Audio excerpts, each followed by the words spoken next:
Hello students, कैसे हैं आप सब लोग। आज आपकी मैथ्स की ऑनलाइन क्लास है गणित की। और अपन ने लेसन नंबर 6-7 कर लिया है। आज अपन लेसन नंबर 2 मैथ्स का एक चर वाले रैखिक समीकरण ये चैप्टर स्टार्ट करेंगे। तो आइए अपन फर्स्ट एक्सरसाइज से रिलेटेड चीज़ें सीखते हैं। चलिए स्टूडेंट, तो स्टार्ट करते हैं अपना लेसन नंबर 2 पार्ट 2 गणित का एक चर वाले रैखिक समीकरण। ठीक है, देखो चर का मतलब क्या होता है। चर का मतलब होता है अल्फ़ाबेट ABCDEFGHI। जब गणित में अल्फ़ाबेट्स को अगर अपन ABCD को काम में लेते हैं तो वो चर कहलाता है। जैसे अपन बहुत ज़्यादा काम में लेते हैं ना, X काम में लेते हैं गणित में तो वो एक चर है। A काम में ले, Y काम में ले, B काम में ले, T काम में ले, S कुछ भी ले लें, कोई भी अल्फ़ाबेट है जिसको अगर अपन काम में ले रहे हैं तो वो क्या कहलाता है, चर। ठीक है, तो अब समीकरण क्या होता है। समीकरण जब चर और अंक संख्याएं और चर आपस में जुड़ रहे हैं, घटें और उनमें एक इज इक्वल टू आ जाए, बराबर का चिन्ह आ जाए, तो वो समीकरण कहलाता है। जैसे 2x + 4 = 5। देखो इसमें चर कौन है, x। ये क्या है, 2, 4 और 5 संख्याएं हैं। यहाँ पे प्लस का साइन भी आ रहा है और बराबर भी आ रहा है, तो ये एक समीकरण हो गया। ठीक है, तो हमें समीकरण पढ़ने किसके, एक चर वाले। एक चर मतलब पूरे समीकरण में चर सिर्फ एक ही तरह का होगा, या तो x होगा या y होगा या z होगा या a होगा, b होगा, c होगा, कोई भी होगा, लेकिन एक ही होगा, दो दो नहीं होंगे। जैसे अगर मैं बोलूँ 2x + 3y = 10, ये समीकरण तो है लेकिन ये एक चर वाला नहीं। इसमें चर कितने आ गए, दो, एक x आ गया और एक y। अगर मैं इसको लिख दूँ, इसको हटा दूँ, मान लो ये कर दूँ 2 + 3y = 10, तो फिर ये एक चर वाला हो गया समीकरण। एक चर मतलब सिर्फ y है, तो ज़रूरी नहीं है x हो, कोई सा भी चर हो और कोई संख्या हो और बराबर का चिन्ह होना चाहिए। ध्यान रखना, बराबर का चिन्ह नहीं है तो समीकरण कभी भी नहीं बनेगा। ठीक है, तो एक चर मतलब एक अल्फ़ाबेट से बना हुआ समीकरण। ठीक है, अब यहाँ पे लिखा हुआ है रैखिक। रैखिक का मतलब क्या होता है, जो भी अपना चर होगा उसकी घात क्या होनी चाहिए, एक। और एक घात को कभी लिखा नहीं जाता, तो जैसे 2x लिखा हुआ है तो उसके ऊपर 2, 3, 4, 5 ऐसी घात नहीं होनी चाहिए भाई। कहीं पे x का स्क्वायर लिखा हो, y की घात 3 लिखो, तो अगर समीकरण में ऐसा कुछ होगा तो वो चर वाला समीकरण तो होगा लेकिन रैखिक नहीं होगा। रैखिक वो होता है, वे समीकरण होते हैं जिनकी घात कितनी होती है, एक। जिनके चरों की घात कितनी होती है, एक। जैसे मान लो अगर मैं समीकरण लिख रहा हूँ 3x² + 4x + 5 = 19। ठीक है, तो ये एक चर तो है, इसमें x ही नाम का चर है, लेकिन ये समीकरण रैखिक नहीं है। क्यों, क्योंकि यहाँ पे x की सबसे बड़ी घात क्या है, 2। अगर मैं लिखूँ 5x + 4x + 5 = 19, तो ये एक चर वाला ही है। क्यों, क्योंकि चर तो एक ही तरह का है, x। ऐसा नहीं है आप बोलोगे दो चर है, एक ही तरह का अल्फ़ाबेट, एक ही तरह का चर अगर बहुत बार आ जाए तो वो एक ही चर कहलाता है। ठीक है, दो तब कहलाएंगे जब दूसरे तरह का कोई अल्फ़ाबेट आ जाए। और रैखिक है ही क्यों, क्योंकि इसकी भी घात एक है और इसकी भी घात क्या है, एक है। भाई किसी चर की कोई घात ऊपर नहीं होती तो वो घात कौन सी मानी जाती है, एक मानी जाती है। ठीक है, तो रैखिक वो होते हैं जिनकी घात एक हो। ठीक है, चलिए अब अपन बात करेंगे एक चर वाला जो रैखिक समीकरण होता है उसको हल करके उस चर का उत्तर, यानी जैसे x का अगर एक समीकरण तो हल करके x का उत्तर कैसे निकालें अपन। ठीक है, तो समीकरण थोड़े अलग अलग हो गए, उनके हिसाब से अपन उत्तर देखेंगे। सबसे पहले देखते हैं वो समीकरण जिनमें चर सिर्फ क्या हो, एक तरफ हो। ठीक है, एक तरफ चर हो, एक तरफ मतलब बराबर होता है ना, उसके दो तरफ होते हैं। ये होता है लेफ्ट हैंड वाला पार्ट, और ये मतलब लेफ्ट हैंड का मतलब हो गया दायां पार्ट, वो बायां पार्ट, और ये दायां पार्ट हो गया। ठीक है, लेफ्ट हैंड। और ये तो एक तरफ चर और दूसरी तरफ कोई संख्या हो नहीं हो, लेकिन एक तरफ वाले, एक तरफ जिसमें चर हो। तो जैसे मैं सवाल लेता हूँ 2x + 5 = 10, 2x + 5 = 10। तो ये वो समीकरण हो गया जिसमें x का है, एक तरफ है, इधर ही x है, उधर कोई x नहीं है। तो एक ही तरफ हो तो उसको कैसे हल करते हैं, तो देखो उसके लिए पहले मैं आपको पिछला 7th क्लास का थोड़ा सा याद दिला देता हूँ। x + अगर 5 = 7 है, अपन क्या करते हैं, उत्तर निकालने के लिए x को अकेला करते हैं। तो क्या करना पड़ता है, संख्याओं को उधर लेकर जाना पड़ता है, जो संख्याएं होती हैं ना उधर, और उधर ले जाने के नियम है। अगर कोई संख्या इधर x में प्लस हो रही हो तो उधर जाके क्या हो जाती है, माइनस। तो ऐसे हो जाएगा x बराबर 7 और उधर जाके हो जाएगी 7 - 5, इससे x अकेला हो जाएगा और x का उत्तर हो जाएगा 2। अगर इधर प्लस है तो उधर जाके क्या हो जाएगी, माइनस। अगर मान लो आता x - 5 बराबर 7 होता, अगर संख्या इधर माइनस है तो उधर जाके क्या हो जाएगी, प्लस हो जाएगी। x बराबर 7 + 5, ये संख्या उधर जाने के बाद क्या हो जाएगी, प्लस, और जो संख्या पहले से उपस्थित है उसके पीछे जाके लग जाएगी, ठीक है। तो 7 + 5 हो जाएगा 12, ठीक है। तो अगर कोई संख्या इधर चर में जुड़ रही है तो उधर जाके घट जाएगी, क्योंकि अपन ऐसा क्यों उधर लेके ही क्यों जाएंगे अपन, क्योंकि अपन को चर को अकेला करना होगा, तभी हमारे चर का उत्तर आएगा। x को अकेला करेंगे तभी x का आंसर आएगा, इसलिए उधर ले जाएंगे। तो इधर प्लस होगा तो उधर जाके माइनस हो जाएगा, और इधर माइनस होगा तो उधर जाके प्लस, और जब इधर से चला जाएगा तो उधर ही दिखेगा। ऐसा नहीं कि आप इधर भी लगा दो और इधर भी लगा दो, ठीक है। चलो एक चीज़ और है, अगर मान लो इधर x के साथ गुणा हो रहा है, 2 × x बराबर 16 है, इधर गुणा, तो उधर जाके इस चर को, इस संख्या को जब उधर लेके जाएंगे तो उधर गुणा का उल्टा क्या हो जाएगा, भाग हो जाएगा।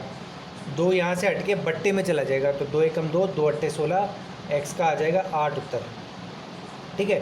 अब देखो 2 × x कई बार सवाल में नहीं आएगा, ऐसे आएगा 2x। अगर कहीं पे 2x लिखा हुआ है, इसका मतलब दोनों के बीच में कोई चिन्ह नहीं है, मतलब कौन सा चिन्ह है, गुणा। तो गुणा चिन्ह को कभी दिखाई नहीं जाता, वो संख्या के मतलब हमारे चर के साथ में लगा होगा। जैसे कहीं पे लिखा होगा ना 5x, 5x का मतलब होता है 5 × x। और अगर मान लो x से कोई चीज़ गुणा हो रही है, क्या हो रही है, सॉरी भाग हो रही है, x बटा 5 बराबर 3, बट्टे को बोलते हैं भाग होना, तो उधर जाके क्या हो जाएगी, वो x को अकेला करेंगे तो इसको उधर ले जाएंगे, उधर ले जाते वो भाग से क्या हो जाएगी, गुणा में तब्दील हो जाएगी। x का उत्तर हो जाएगा 15। ये चीज़ आप शायद पहले सीखे होंगे, नहीं सीखे होंगे, ध्यान रखना। x को अकेला करना पड़ता है, जो चीज़ इधर प्लस है उधर जाके माइनस हो जाती है, जो इधर माइनस है उधर जाके प्लस हो जाती है, संख्या की जो भी संख्या है। उसके बाद इधर अगर गुणा में है तो उधर जाके भाग में नीचे चली जाएगी, जिसको कहते हैं डिवाइड, और अगर इधर डिवाइड है यानी अपॉन में, तो उधर जाके क्या हो जाएगी, गुणा, ठीक है। ऐसा ही उधर भी होगा।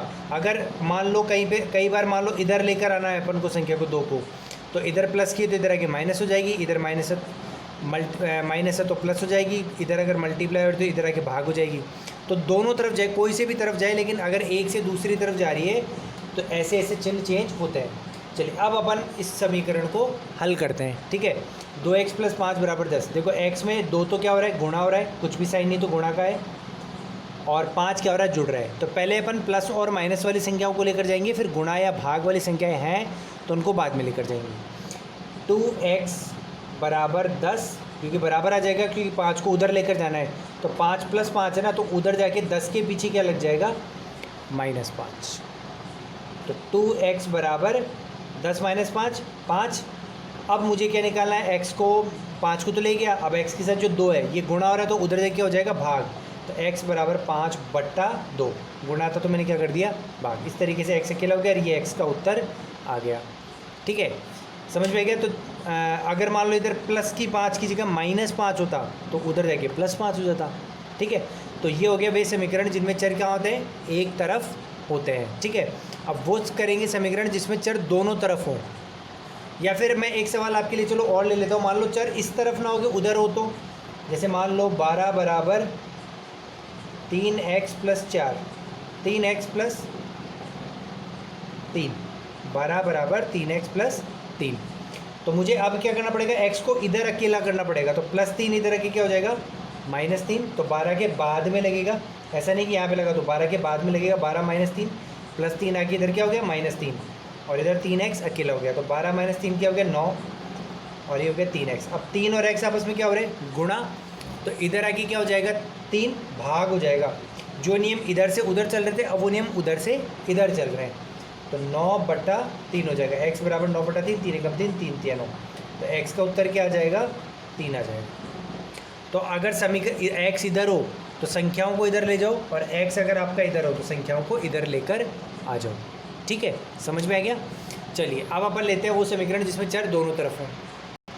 चलिए अब मैं एक सवाल ले लिया जिसमें चर दोनों तरफ है, इधर भी 3x है, इधर x है, चर तो एक ही है x है, लेकिन दो तरफ है। तो अगर चर दो तरफ हो जाएं तो हमें दोनों चरों को एक तरफ करना है और बाकी संख्याओं को दूसरी तरफ करना है। ठीक है, ज़्यादातर आप जहाँ पे बड़ा चर हो या फिर आप चरों को इधर लेकर आ जाओ हमेशा और संख्याओं को उधर लेकर चले जाओ। तो देखो x इधर क्या हो रहा है, प्लस का, x क्या है प्लस का, तो इधर आके क्या हो जाएगा माइनस का हो जाएगा। 5 इधर प्लस का है तो उधर जाके 12 के पीछे लगेगा, कहाँ लगेगा 12 के पीछे, और 12 के पीछे जाके हो जाएगा माइनस, प्लस का 5 उधर जाके माइनस का 5 हो जाएगा। और ये x, अब देखो x का साइन क्या है, प्लस का साइन, आगे कुछ भी नहीं ना तो प्लस का चिन्ह है। आप इस चिन्ह को मत देखना, ध्यान रखना, हमेशा चिन्ह देखने के लिए आगे का चिन्ह देखना पड़ता है। x यहाँ पे कुछ भी चिन्ह नहीं है तो किसका है, प्लस का, तो प्लस x इधर आके माइनस x हो जाएगा। ये जो प्लस का साइन है तो 12 का है। अगर मान लो यहाँ पे माइनस भी लिखा हुआ होता तो भी इसको अपन x प्लस का ही मानते। आप ये माइनस साइन मत देख लेते, भाई माइनस हो रहा है तो इधर आके प्लस हो जाएगा, नहीं, ये माइनस साइन तो 12 का है। x का साइन तो यहाँ पे आगे का देखेंगे, आगे कुछ भी नहीं तो प्लस है। अभी तो मैं इसको प्लस कर देता हूँ, तो प्लस का x इधर क्या हो जाएगा माइनस का, तो 3x और प्लस x इधर आके क्या हो जाएगा माइनस का x, हमेशा बाद में लिखेंगे, बराबर इधर पहले लिख देंगे 12 और 12 के बाद में प्लस का 5 उधर जाके क्या हो गया माइनस का 5। तो मैंने चीज़ें बदल दी, इसको इधर ले आया, इसको इधर ले आया, इससे चर एक तरफ हो गए, संख्याएँ एक तरफ। चलिए अब करते हैं 3x माइनस एक्स क्या होता है। ठीक है, तो देखो ये चीज़ भी मैंने आपको थोड़ा सा एक बार मैं रफ में लेके चलता हूँ आपको एक बार, ठीक है, इसको बाद में देखेंगे।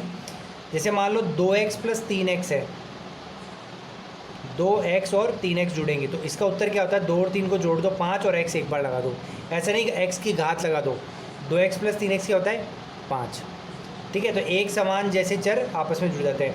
तो 3x में से x माइनस करना है। ठीक है, तो कई बच्चे क्या करेंगे 3x में से x माइनस कर दे तो x से x काट देंगे, बोलेंगे 3 बच गया, नहीं, ये आंसर गलत है। देखो x के आगे वाली जो संख्या होती है वो आपस में कटती है और जुड़ती है, तो इस x के आगे तो कुछ है ही नहीं, इसके आगे तो 3 है, यानी ये x कितने है 3 और ये कितना है कुछ भी नहीं है, तो आगे क्या लगा देंगे अपन 1। कभी भी किसी चर के आगे कुछ भी नहीं होता तो आप अपनी तरफ से 1 लगा देते हो। तो 3x में से एक x काट देंगे तो कितना बचेगा 2x, 3x में से एक काटा 2x और 12 माइनस 5 7। अब x और 2 आपस में हो रहे गुणा, तो 2 उधर जाके क्या हो जाएगा भाग, तो x बराबर 7/2, ये आपका उत्तर हो जाएगा। ठीक है, 7 और 2 आपस में कटेंगे तो काट देंगे, नहीं तो बट्टे में आंसर छोड़ देंगे। समझ में आ गया? तो इस तरीके से चर एक तरफ हो चाहे चर दो तरफ हो आप सवाल कर सकते हैं। अब मैं आपके लिए प्रश्नावली 2.1 के कुछ सवाल लिख देता हूँ यहाँ पे।